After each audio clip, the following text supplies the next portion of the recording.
and telling it it's wrong on an issue of enormous importance when it says otherwise.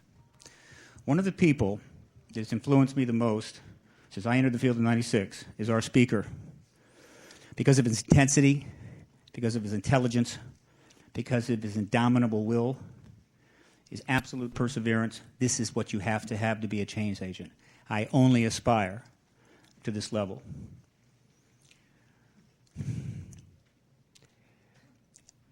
It's critical in times like these, and they don't come along very often, that change agents have got to have the support of the public. And in the modern world, with all the tools we have, it's never been easier to do that. One way you support is to come and listen. I really appreciate that you have. And so, if you would, a very loud round of applause to a very powerful man, Dr. Stephen Greer.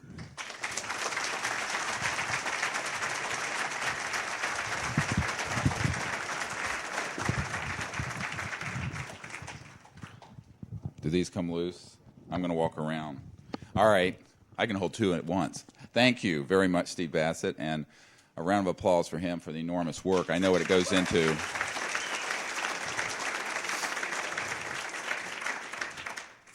Now, y'all ready for this?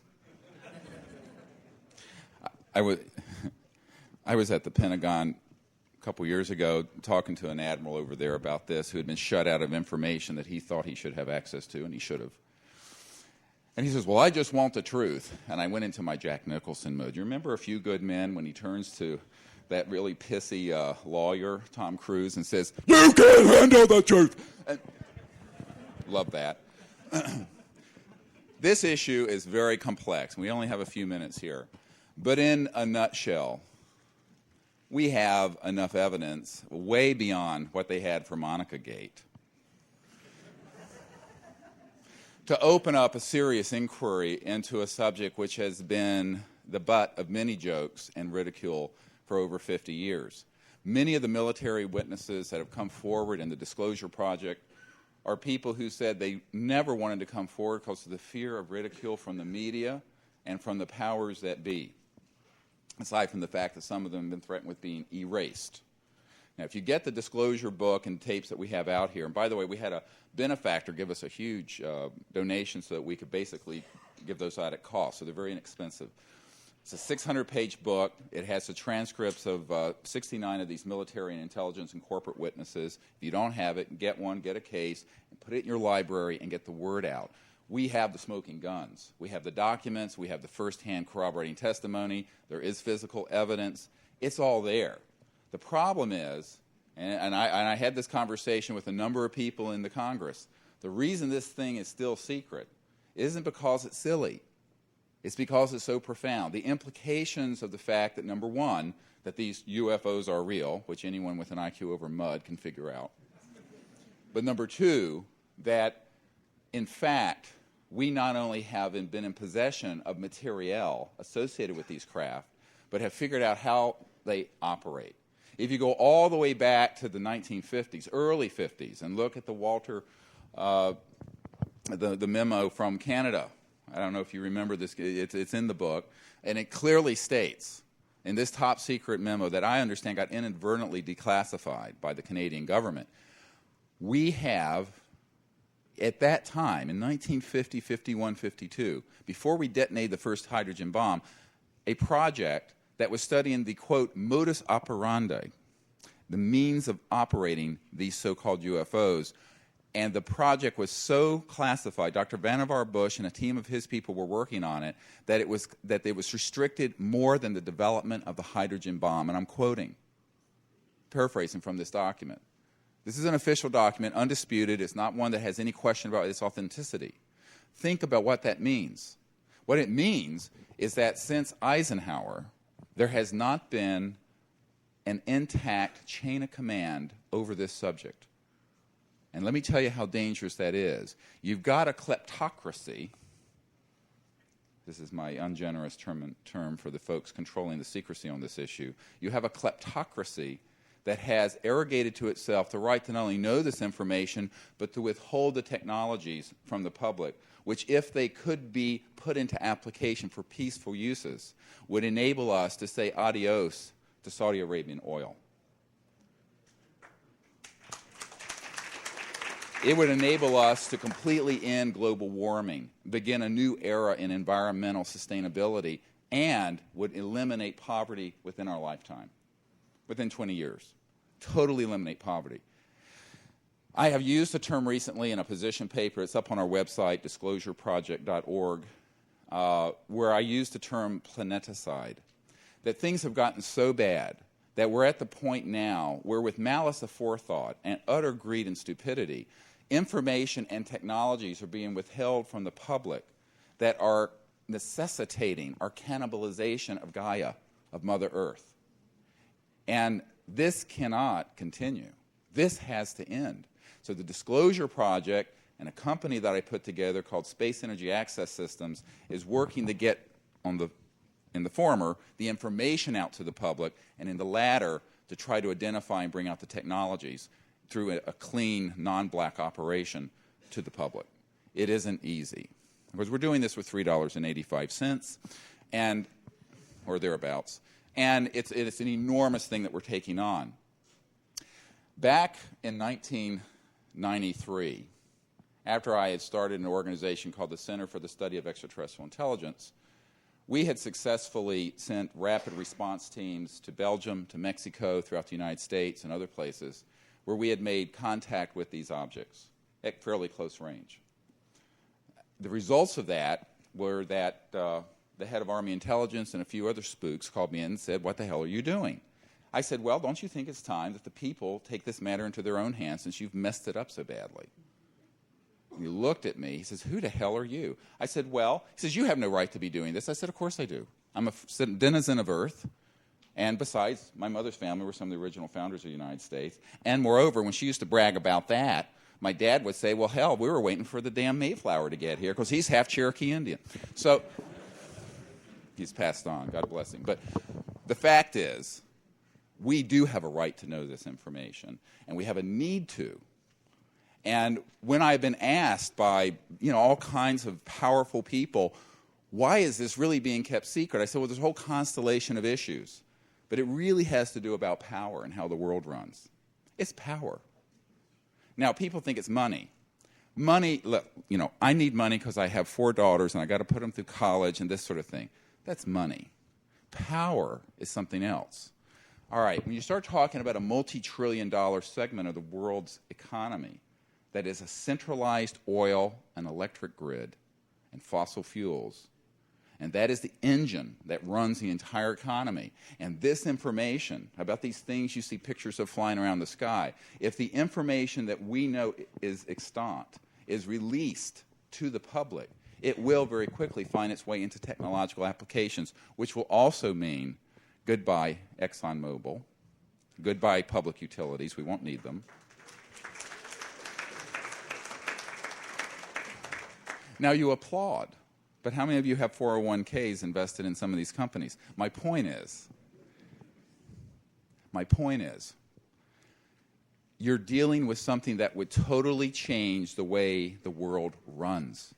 Back in 1993, I was invited by Lawrence Rockefeller to come out to his ranch with some spooks and some other folks, my intelligence friends, I'd say that lovingly.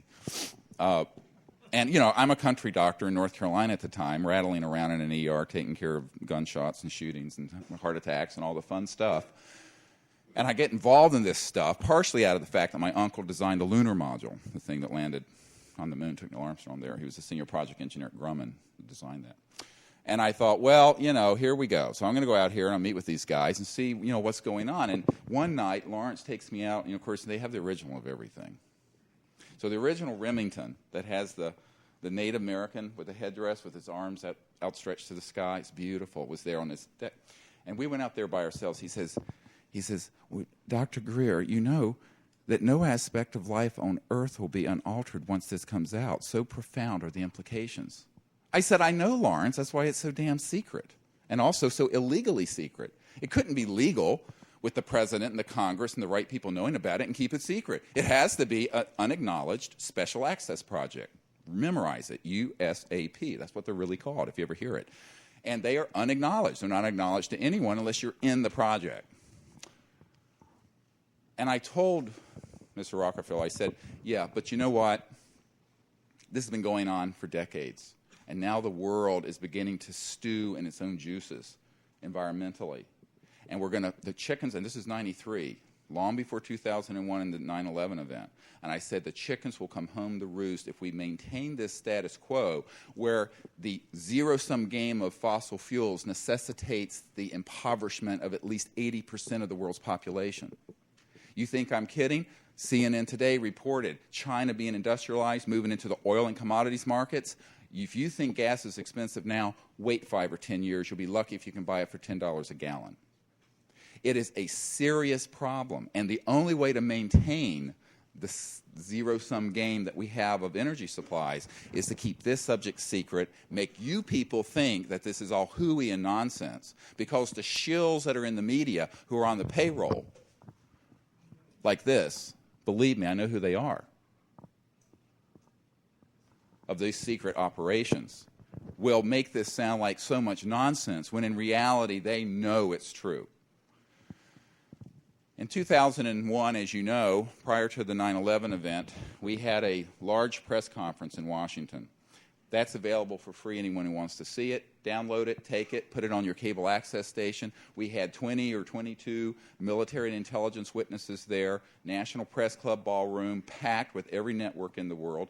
By the way, it was viewed live by around 500,000 people. It was the largest webcast in the history of the Internet. Not the history of the National Press Club, of the Internet. That's how much interest there is, even though this subject doesn't matter, you see. But there's enormous interest. It ended up getting covered briefly by networks all over the world and then was taken down. The shills, the national security control levers were being pulled heavily. And a little tidbit, that first hour of that webcast that you can see in its entirety, because thank God we recorded it as well as broadcast it, was jammed externally by NSA. This I have on direct sources. So that's why the people who tried to get on, hundreds of thousands of people, saw nothing for the first hour because it was jammed electronically. Anyway, this is the hottest subject there is. It is the crown jewel of the secret, shadowy government that Senator Inouye refers to in the Iran-Contra hearings when he says that, and when Eisenhower says, beware the military-industrial complex, he, a 5-star general and conservative Republican 2-term president. It's because they knew that there was a kleptocracy of corporate and financial interests that had infected or invaded like a cancer our body politic, our institutions, our media, to keep things secret that would upset the apple cart of who really runs the show. And you got a couple hundred interlocking big corporations and individuals involved with those who run the show. It is not the President of the United States, and it most certainly is not the Congress. And anyone who tells you otherwise is in a fairy tale. Doesn't happen. I've met with some of these people who are in this group. About 40 or 45% of them want us to succeed. They do. But when Bill Colby was going to reach out to us, CIA Director Colby was going to reach out to us to give us what we needed to succeed massively, they found him floating down the Potomac River the week that he was meeting with my board. True. I don't say that publicly often. I'll say it here. At times it's late in the game. I might as well put it out there. So it is difficult to overstate the significance of this and what has been done to keep it secret. I, a few years ago, was asked to brief President Clinton's first CIA director about this. The cover story was a dinner party at a townhouse in Arlington. And a guy who runs a think tank related to national security issues, who's good friends with the CIA director, said that this should happen. I said, well, what am I going to tell him? He says, and I have this in a letter. I can't release it because it's not my property, copyright laws, but I'll paraphrase what this good friend of the CIA director has told me. He says, the CIA director has made inquiries into this subject and knows he's being lied to and has received no information. This is a sitting director of Central Intelligence. And I laughed at first. I thought this had to be a ruse. It turned out he wasn't joking. This actually is the way it runs. And so I said, well, I'll come up there. So I got someone to cover my shift in the ER. My life is like this, crazy. And, I had 4 little kids, and we get a nanny, and so we go up because I had to have my wife there because the cover story is this 3 couples, you see. And I hate to say it, the wives were kind of props. Isn't that awful? Pigs. Haven't come as far as we think. Anyway, so anyway, my wife is the most saintly person in the world, actually, and we're having our 25th anniversary this year, and it's amazing.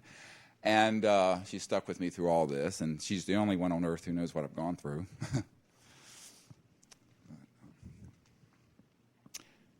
It's hard.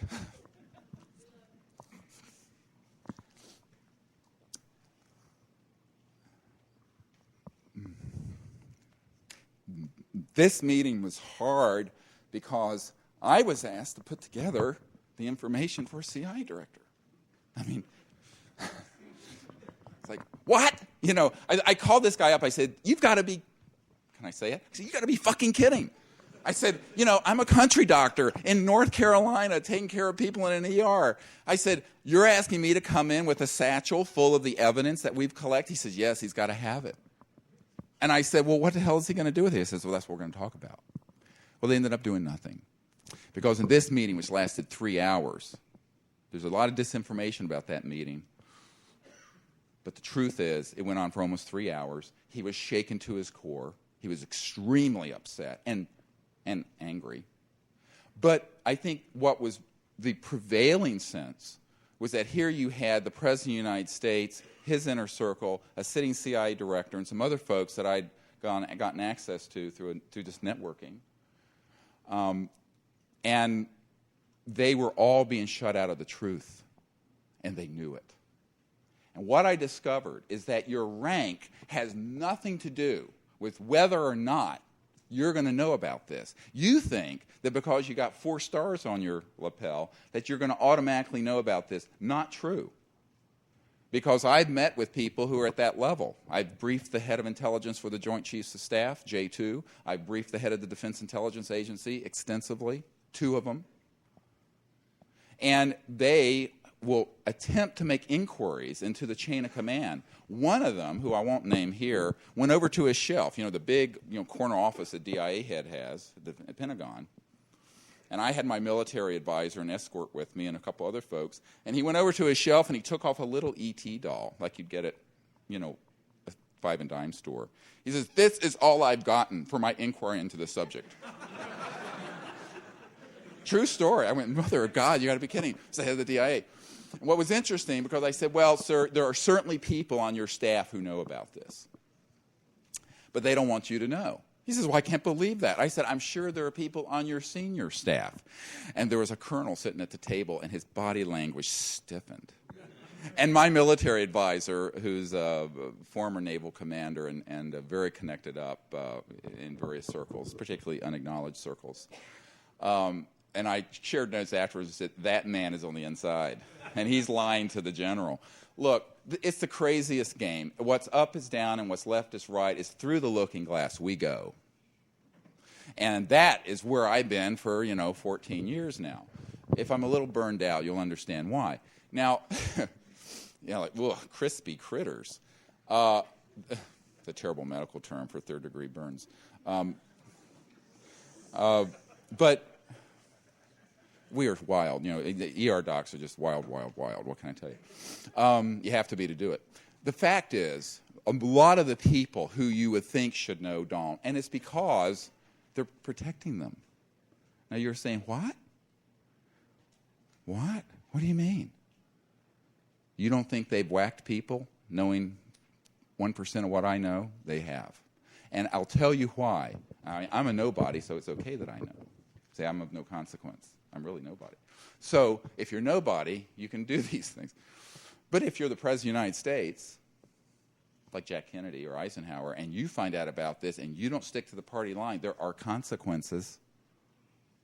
Take my word for it, and I'm not a big conspiracy buff, but I can prove some of this. Now, the problem is, what happens through this level of intimidation? It erodes the constitutional chain of command. And the Disclosure Project, what we're trying to do, is not only bring this to the huge numbers of people in the public, because our website's had nearly 10 million people on it, but also to try to bring it out to our leadership.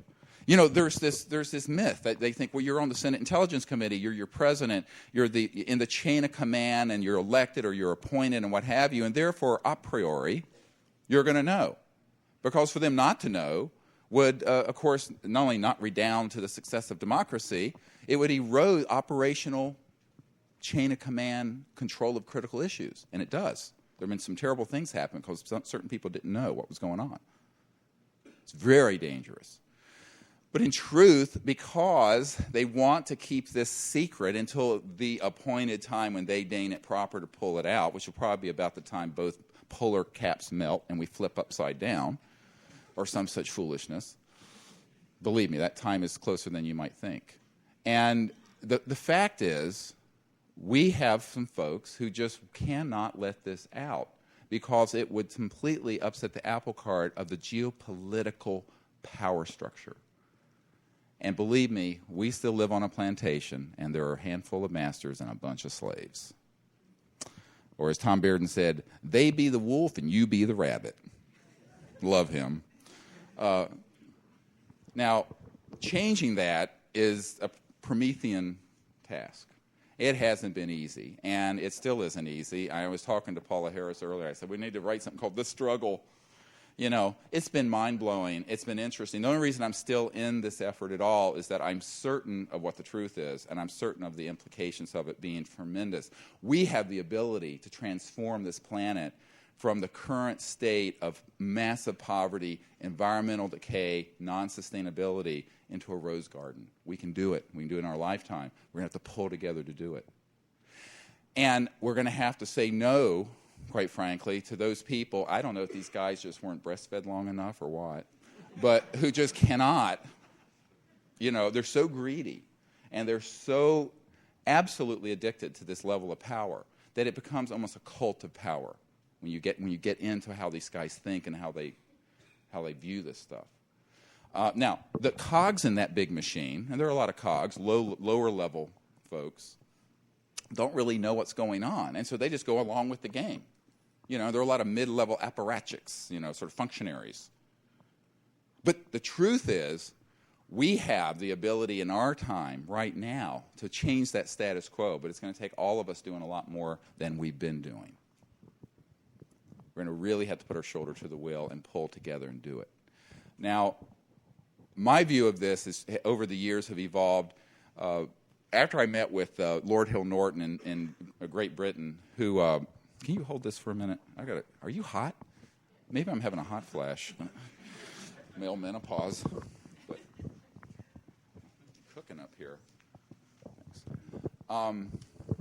So I'm glad I didn't wear a tie.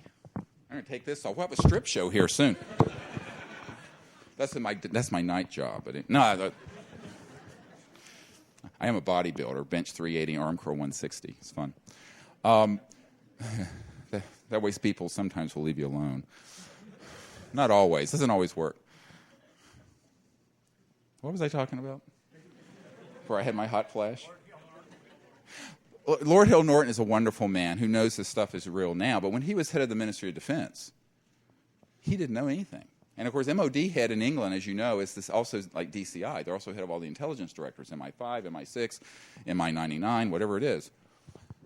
But the problem is that just like here, if you are in those positions, you may or may not know what's going on. He didn't. And I was at his cottage. They call them cottages. This beautiful old house, this antiquity with a thatched roof, you know, in Hampshire, you know, in England. They're just beautiful. And I was there, and he was in an armchair, and I was in an armchair. And he said, well, why the hell wouldn't they have told me? He was mad. I mean, he was like 5'3" and these steely blue eyes, and he's a 5-star admiral and a sea lord. And I said, well, sir, I'll answer your question with a question. He looked at me. I said, what would you do if you found out there was a shadowy group that had established an extra constitution and illegal operation that was keeping from the public the means for us to evolve into a sustainable civilization and that would literally save millions of lives worldwide, if not billions eventually, by it being applied for peaceful purposes. And in order to maintain their death grip on this, had actually engaged in high crimes and misdemeanors, murder, and a complete insubordination of the chain of command in every powerful industrialized country. He said, I wouldn't have stood for it for one bloody minute. I said, that's why they never told you. They know that. They do a psychological, even psychic sort of biopsy, and they will know whether you will go along with the secrecy. If you will, they'll give you little bits of it and bring you along and bring you along and bring you along. And if they think you won't, they're not going to tell you, because if they do, they know they're going to have to do something to silence you. So it protects good people from knowing, who are in high positions. Think about it. It's self-protective to everyone, except the planet and us. So psychologically, this is a very complex issue, but institutionally, it's even more complex, because people will think that, well, it's got to be this agency. It's the agency that has this. And there's no the agency. It's like a guy I was talking to about a senator who was on the Senate Intelligence Committee, kvetching about the fact that he had seen some stuff to make him think this stuff was really going on, but he had no information, and we made an inquiry. He was blown off. It was a sitting Senate Intelligence Committee member that I met with. And I mentioned this to a guy that I know who's a corporate guy who had been with Lockheed. And he says, oh, well, the tank those guys go into is the wrong tank. He'd have been better off on the 7th floor of the Xerox building over here in the suburbs of D.C. Anyway, so the fact of the matter is, this thing is wrapped up in a very unusual way, and it's how you keep it secret. Now, the myth in the media is that, well, they can't keep a secret. They couldn't even keep Bill Clinton's affair secret. Well, the fact is that it's all relative. You know about it. I know about it. There are millions of people who do. One of the biggest things that people want to see on the internet and in the media are issues related to this subject. I was on Larry King Live years ago when they did a show on this. His producer said it was the highest ratings they had ever had, ever. So you can't tell me, even from a money whore point of view of the media, they're all shills for either money or something, that there's not interest in this. There is if it's done well, and you keep it out of the silly season of, whatever. I think that the problem is that we have lost all of our major institutions on this subject, which includes the national security, infiltration, and corruption in the corporate world for the media, where the media has become the chief roadblock to the secrecy. It has. And I was meeting with a congressman last month, in February. What is this? It's April. And I was flying back with him from someplace, and we were sitting for a couple hours talking. And this congressman is on the House Energy and Commerce Committee. And he knows that I'm trying to identify new energy systems that are based on zero-point energy and electrogravitic and so-called anti-gravity systems to bring out to the public. We're not trying to rip off the black projects. We're trying to find scientists out here who understand this stuff or don't have a screw loose and that can actually build something. We're still waiting. We're getting close. We're going to see. And this guy was saying to me, he said, well, it's the media. The media is absolutely not free anyway. He knew this as a congressman. He says the media spins everything. And you can see it happen on a political issue. You can see it happen on a technology issue. You can see it happen on this kind of issue. Years ago, I met with a man who was a national security, military affairs guy for the Washington Post. And he said to me, and we were having a drink at a place in D.C., some place that you'd never think we'd be, basically. And he turned to me and he said, well, I've got a whole file on some stuff like this, including the fact that there's been human cloning going on in covert military and corporate programs in facilities that are underground out west. I said, yeah, I know about those. I said, you know about the ones that make it look like they're ETs and they're not anyway? He said, oh, yeah. I said, well, why don't you run with that story? He says, Dr. Greer, you know nothing important is ever printed in the Washington Post. Now, by important, he didn't mean, who gave who a sexual favor in the Oval Office. I mean, that'll be front page for 390 days. Or, 10% cut on the Medicare thing, or this thing, or that, some trivial issue. Even a conventional war issue. You'll hear the conventional part. But they will not tell you about these issues. And if they try to, read the book, Into the Buzzsaw. Gore Vidal wrote the introduction to it, where he talks about journalists who came across incredible stories, and they were true, and they were just completely kicked out of their media organizations or worse. So the Fourth Estate is dead. Back in 1994 or 5, I was at a place in New York City with kind of the New York 100. while Rockefeller was there, and Mrs. Boutros-Ghali, the wife of the Secretary General, was there. And Bob Schwartz was there. And Bob Schwartz is a media guy who had been on the board of Time Life. And he told me point blank, he says, the media has become scribes sitting at the right hand of the king taking dictation. And we don't have a Fourth Estate. Not really. Not on anything this important. Because he had found documents, some that, I don't know if Bob and Ryan Wood are here, but some of the ones related to the so-called MJ-12 group and the covert groups dealing with this, and had handed it off to a major journalist that he's friends with at 60 Minutes at CBS. And they wouldn't let him run with the story. A lot of people said, given the huge number of people who were following this Disclosure Project event in 2001, why didn't any of these other news magazines pick this up and run with it? I said, well, they tried to. I mean, one of the executive producers of ABC News was at my farm out here in Virginia, going through every file I have. And a lot of it's triple hot. I mean, I've had guys just flat out take things out of projects and give them to me, not declassified. And, he was going to run with this stuff. And about a couple weeks after the May event in 2001, he called me and he says, well, doesn't look like we're going to get this on. I said, oh? I said, why not? He said, well, they won't let me. I said, I thought you said you were totally in charge of Primetime Live in 2020. You could put on whatever you wanted. He says, well, apparently not. So, look, the corruption is enormous. So it's up to us. Here, the beauty of the Internet is that if you can keep your nose clean and stick with the facts, and if you look at what we put together with the Disclosure Project, on any particular section, there's not just one or two witnesses. There's usually 3 or 6 or 10 or 5, corroborating the kind of things that were going on with, UFOs being concerned about our nuclear weapons, or air traffic control, military chase them, or NORAD being involved when they deny that they are, et cetera, and so on. But if you can keep your nose clean and put the facts out there, people want to know the truth. Now, I always tell people that they may not like what they hear initially. It's like Brian O'Leary used to say to me, the Apollo astronaut, and really interesting guy, he'd done a lot with New Energy. He said, the truth will set you free, but first it'll piss you off. And I said, yeah, you're right. Sometimes that's true, but we have got to come out of childhood's arrest here. We're in an adolescent arrest as a civilization. We have got to evolve to the place where spiritually and socially we can live peacefully enough to let these technologies run our planet safely. Now, make no mistake about it. Can these technologies be weaponized? Yeah. The number one violent crime death I saw in the ER wasn't guns, it was knives. I saw more people sliced and diced and stabbed, even kids in high school. So it's anything.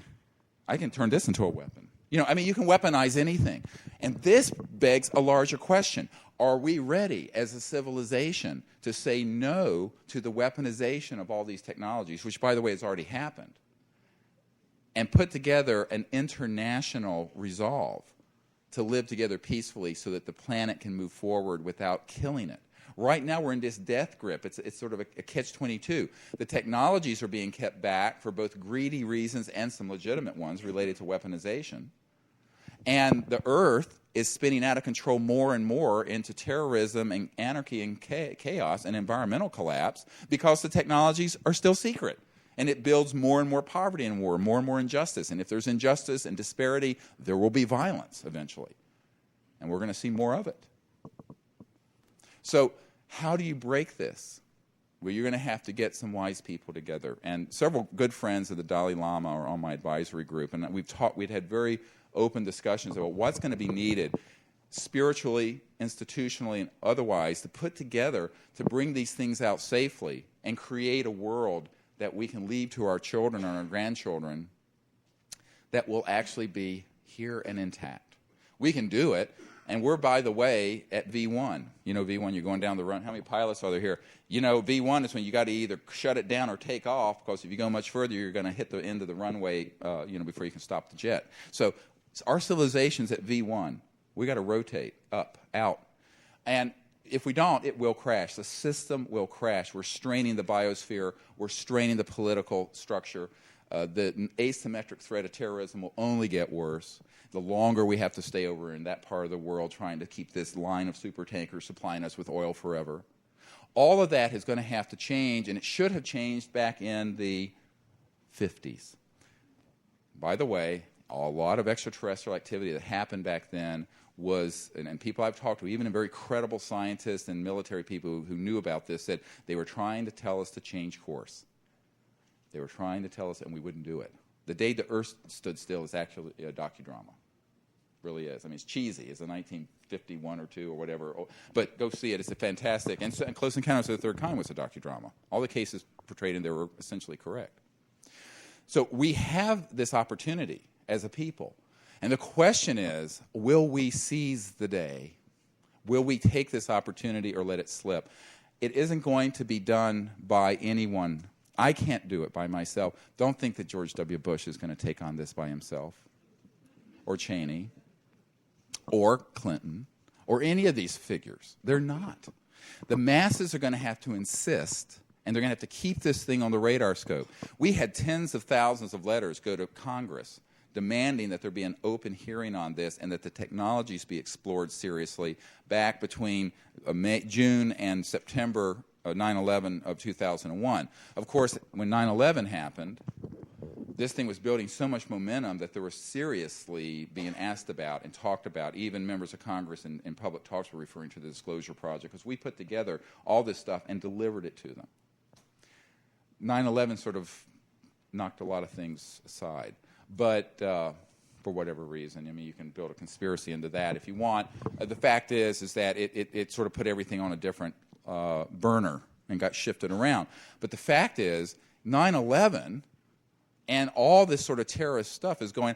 Why is Osama bin Laden, who is, of course, a fanatic and a murderous maniac, I'm not going to defend him ever. However, he used to be an ally of ours in Afghanistan. We wanted him to help us get the Soviets out of Afghanistan.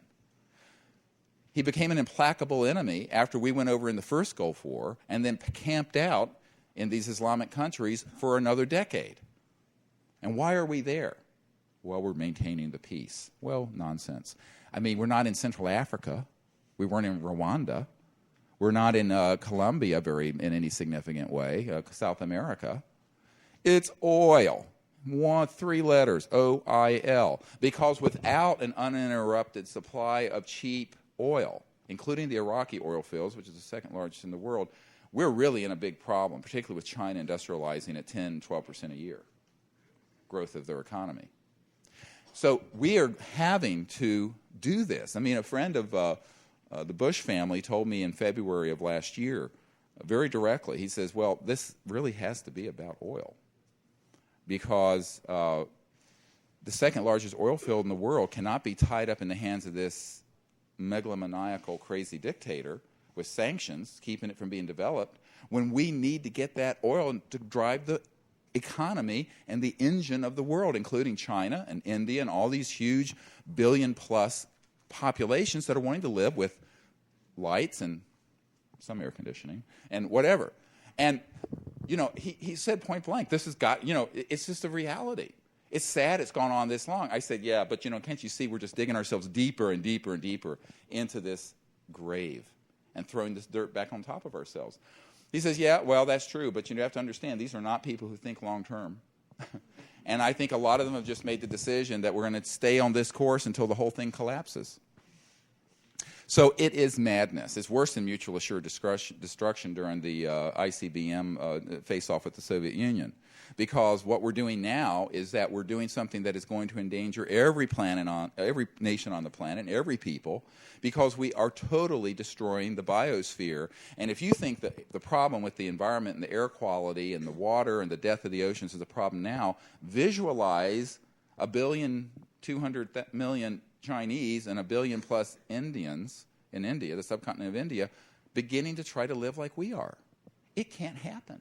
It isn't going to happen. And this is what I'm telling you. We have a system that has been set up and artificially enforced for half a century that has hijacked the human future.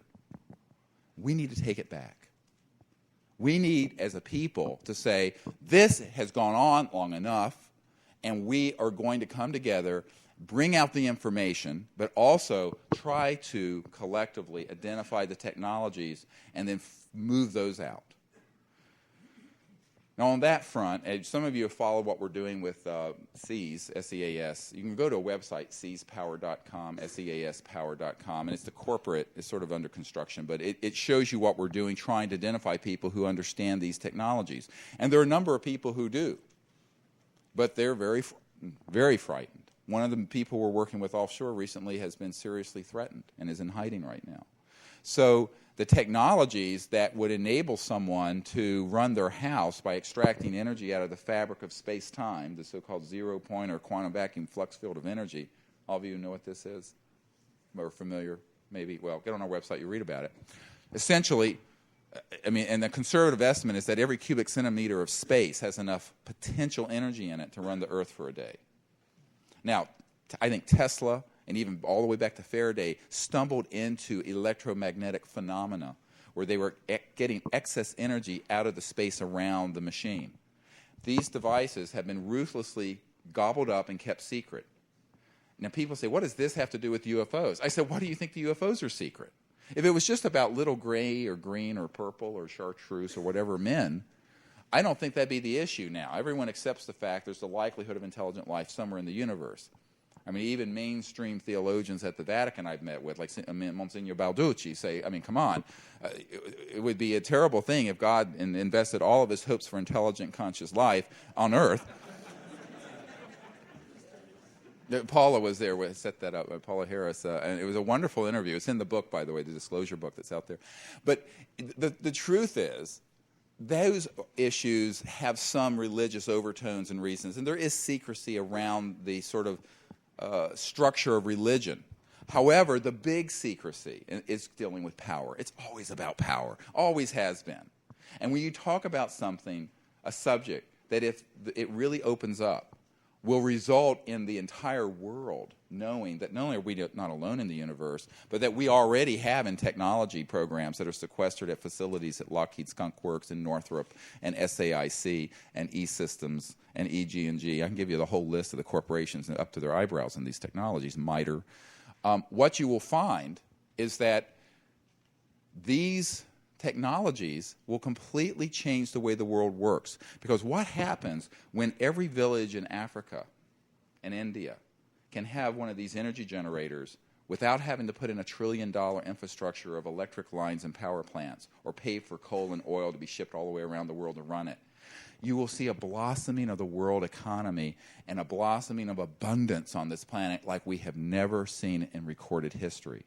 But when that happens, the 600 million people of Europe and America will have their prowess, power prowess, the money issue, dwarfed by the peoples of India and Africa and South America and Asia. And what this means is, as REM says in their song, it's the end of the world as I know it, but I feel fine. Now, look. It will change things in a major way. This is not a trivial issue. There are massive changes that would attend the disclosure of this subject and the release of these technologies. It isn't secret because it's silly. It's secret because it has such huge ramifications. But if we stay in this death grip of secrecy we're in now, we're going to see a meltdown in our civilization, and we'll have to reboot it like a crashed computer. Now, unfortunately, I think there are some people in this group who have decided that that's the best course. And I disagree with them stringently because it's not compassionate, it's very short-sighted, and it's cruel. In the meanwhile, we have entire species of plants and animals becoming extinct every year because of the foolish way we're living on Earth. This can change. I hope you will join us. And I'm going to do a workshop where I go more in detail about these technologies and what we're doing this afternoon sometime. I get pushed somewhere into some room, and there will be. I never know where I'm going until I show up. But I hope that you will find a way to support what we're doing with these efforts, because I think that the scientists we have, the military people we have, the other people, they're all there ready to help, but they need support from the masses. Don't think that this is going to be a top-down thing. Paul and I were talking about this. We completely agree. Yes, I'm happy to meet with a member of the Senate or a president or a secretary general at the UN or whoever, and they're all very interested in this stuff, believe it or not. They don't laugh. They're very interested. But they are powerful people, and they know what side their bread is buttered on. And, you know, for them to take on this military, industrial, laboratory, corporate complex that's sitting on this is a tantamount to a political suicide. Not to mention the fact they'll be pilloried in the press as Governor Moonbeam or President Stardust, or, you know, so there'll be some appellation attached to them if they even showed they had an interest in this. So vicious are the shills in the media at keeping this thing secret through ridicule. So the masses are going to have to, almost like a fractal, it's sort of a non-local growth of knowledge, put this stuff out, get people interested, and get people behind these efforts. Now, not just me, but many people are involved with in getting the truth out to the public. We need your help. I'm glad you're here. Thank you, and God bless you.